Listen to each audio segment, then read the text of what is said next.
Do you face issues while speaking in the English language that is getting stuck, unable to convey and complete your thoughts? Then you should listen to this video. Today's conversational video is with Pallavi.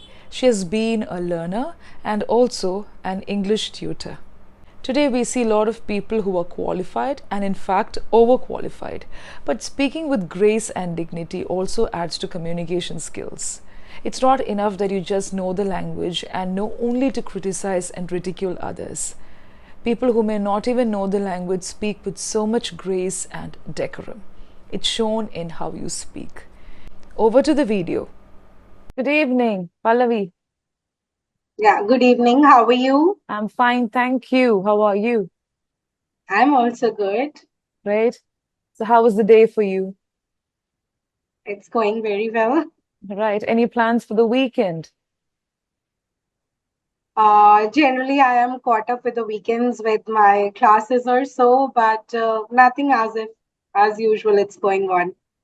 Okay, right.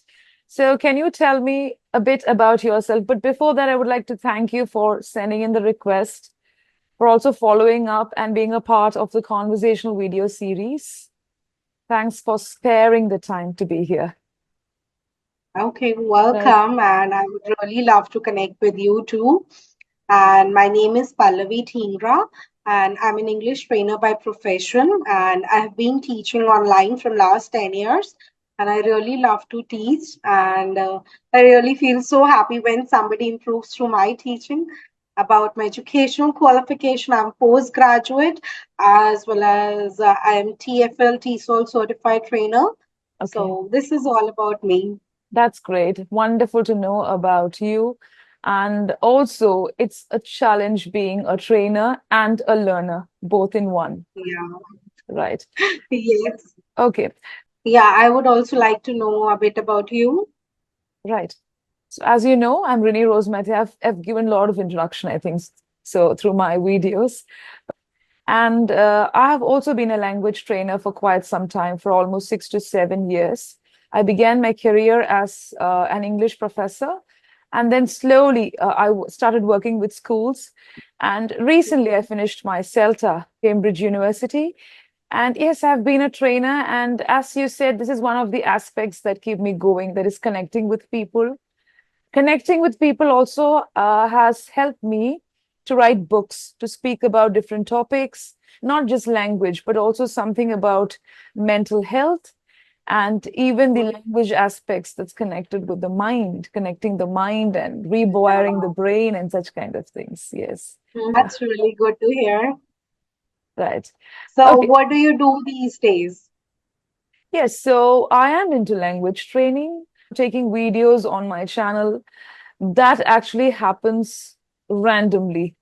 I used to be consistent, but I should admit that I've not been able to upload as many videos as possible for my plans. Yeah, so Okay. these are the things that I'm doing consistently. But otherwise, I'm into painting, journaling these days. I think journal is also kind of therapy. Yeah. Recording I thought it was just diary writing, but journaling really helps me. It helps me to reflect on my day, also put in some art and bit of language and everything together. Yes, so these are some of the things that I've been doing these days. Okay. Really good to hear about you. Right. Okay, so Pallavi, see, when you look at this journey of learning English, of course, we deal English as a second language. And Yeah. you must have also come across learners saying, I get stuck with thoughts. I'm not able to speak. So when learners tell me, I tell them, you are an adult, you've lived for so many years, you will not, it's not the case that you don't have any thoughts in your mind. So, what are your observations? Why do people get stuck? Yeah. You can think of all the possible reasons from the perspective of an advanced learner, even a trainer, and also a beginner. Okay. See, a very good question that comes across, and I appreciate the way you even put in your thoughts for it. Adding one to it, generally, what happened, people get stuck. It is not about they do not know the language. They know the Mm, language. Like if I talk about the trainer, he's already good in the language. So what happens sometimes it is we lose the connection of our thoughts. Just as if you mentioned you are also into mental health, I also do believe in that. Because if our mind is not in the senses, so we cannot adapt anything in our life. So similarly, the reason people stuck, it is just that the reason being they start believing in, suddenly they give this thought to their mind that the other person is good than us. So Mm, this is something it happened when we find the person in front of us better than us. Second reason it is people get lost due to, sometimes due to concentration also. It happens like I am speaking something, then suddenly my concentration get lost about, I'm thinking anything about my day, and I got stuck. Then I say, oh, what I was speaking. So it happens. This is also a very common reason. And okay. another reason, like from the beginner point of view, it could be they do not know what to speak up. They have the thoughts in their mind, but they do not know what to speak up at that time. They are not getting proper words for it. They are not getting the vocabulary required, and Right. they are not able to frame sentences. And then it brings down their confidence. So, what to do at that time when these situation occurs up? Because what happened? A learner who is at the beginner level. Most of the time, he is thinking in his mother language and he's Mm, expecting that English should come best out of the mouth. So it can't happen. So a learner should first start thinking in English, making it as a habit over a period of 3 to 4 months, and then English will come best out of the mouth. right. Because we are thinking in mother language, like in Hindi is suppose my mother language. So I'm thinking in Hindi. So Hindi will come the best out of my mouth. So if I will think in English, I will always get English thoughts.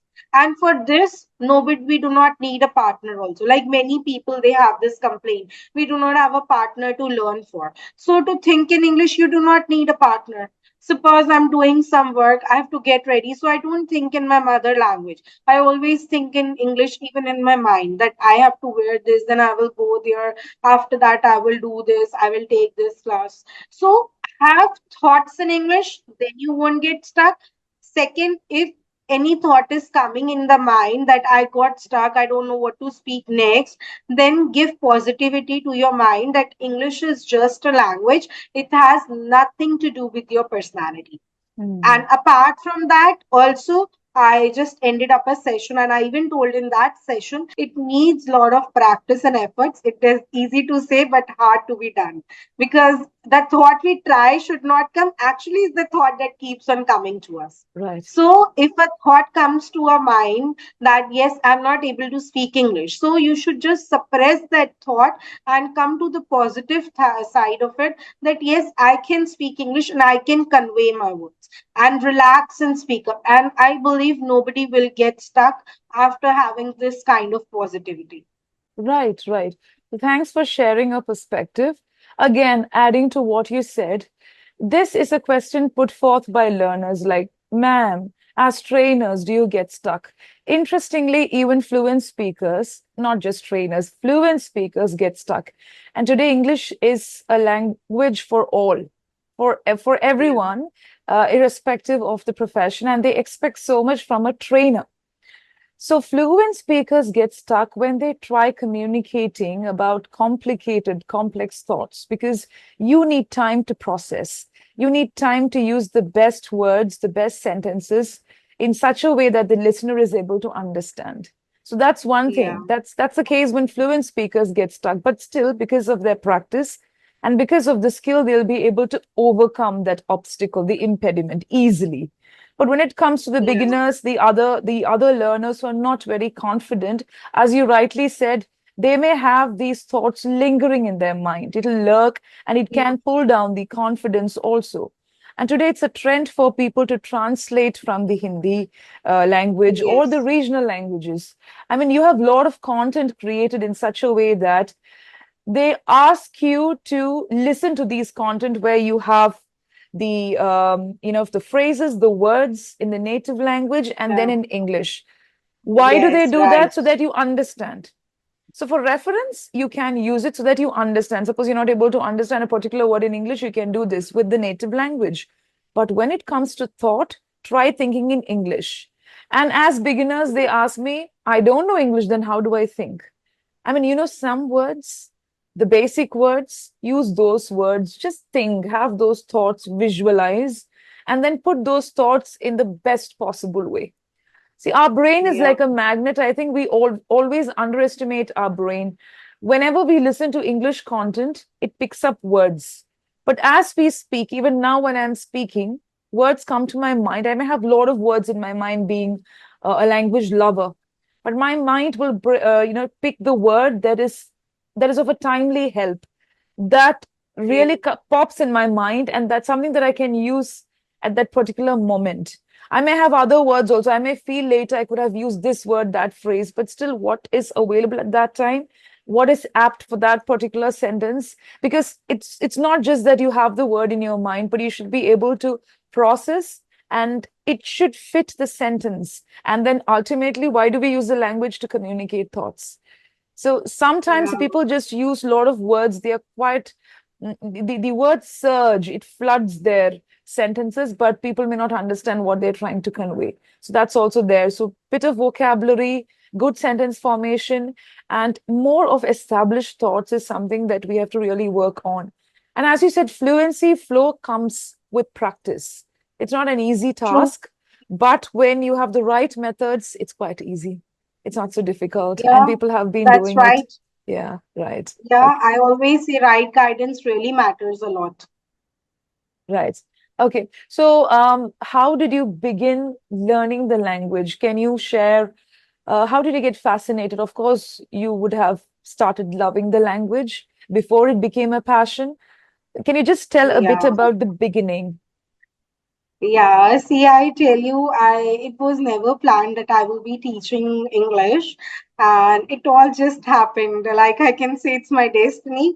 So I'm like convent educated, so I never faced like English as a trouble for me. And after my grade 12, I always have this desire, yes, I should get the degree abroad and I should go to Australia, especially to go for my higher studies. But my mother she never wants to send me because I was a girl child. And she always said, wherever you want to go, you later in your life, not now, you study with me. So then, like, I have done all the efforts that I should go abroad. I even appeared for IELTS, and then my visa processing and everything was going on. And the center where I took my IELTS classes, I started teaching to the people over there. In the meantime, my visa processing was going on just for like time pass or to be in association with it. That was the main reason, not I would say time pass. So I can keep on going and I come to know what is my visa processing going on. And from there, I start liking the language. And at the end, most of the people whom I have taught, they went abroad, but I've never been to it. My Okay. mother didn't send me even after doing all the stuff. And from there, I started teaching IELTS. Like my students, they go abroad and then they started referring to their friends or so. So from there, it started, and then it keeps on going, adding on to English language, then grammar, and something to speech therapy, improving accent. Nowadays, I also work as a life coach. So a lot of things keep on adding to it. Yeah, And yeah. now I love to teach. That's great. So language is definitely connected to life. I always tell my learners and people around, it has got a lot to do with the mind and psychology. It's there everywhere. You cannot keep it isolated. It will come in, it Yeah. peeps in. And when you mentioned about the IELTS, people generally think IELTS is all about speaking with good vocabulary and good sentences, but they give a lot of importance to natural flow of speech. And Yes, right. of course, the examiners also look at the way you take pause. Recently, I came across an article that says about the power of communicating with pauses, and all done by native speakers. You need to take pause, allow yourself to process your thoughts. I think many people who learn the English language still think that it's not right to take pauses until and unless it becomes a pattern of error. Like we as trainers correct the learners with patterns of errors. It's not that we Yeah. correct them with each and every sentence. R is not there, is not there. No, it's not like that. You look at the pattern. That's how it helps the Yes. learners. But taking pause, processing your thoughts will make you sound very steady. That's something that IELTS also reiterates on, and the natural flow of conversation. So yes, that's very important. And that is why people find it difficult to communicate their thoughts, because I think as Indians and as people from the continent of Asia, we all are good at learning phrases and idioms and a lot of Yeah, sentences in the English language. We are good in producing essays. But when it comes to spontaneity, we don't take much time to process our thoughts. But the native speakers, I'm not just speaking about the English speaking countries. Of course, I understand they have the environment, but they process the thoughts, especially people who are good speakers, because there also they have yeah, got the levels whenever you take the certification, proficiency tests, and all that. So, this is what I heard from them. They say, yes, we have our levels, we have this is our native tongue, but still, just like how you guys have levels in your native tongue, just like that, we also have levels. So, yes, natural flow of conversation is something that adds to the way you communicate, right? So, you thanks for said it speaking very about. right. Right. Okay, so do you have anything else to share? Anything to ask? No, that's it. It was really nice connecting with you. And actually, your message came as a surprise. I've never seen your channel, but it was great. Good that you sent a message. I was able to go through your channel. I like the content that you create, especially from the perspective of a learner, and keep working at it. Thank you so much. Yeah. Yeah, I was active on social media since like last year only. I have been teaching since long, but I was not active on social media because I'm too bad in technology. But I'm Okay. learning and just trying it out. Right. Okay. So thanks a lot for being with me. Thanks for making this conversation successful. Okay, welcome. It was really lovely connecting with you. Thank you. Bye bye. Bye. I hope you enjoyed the conversation.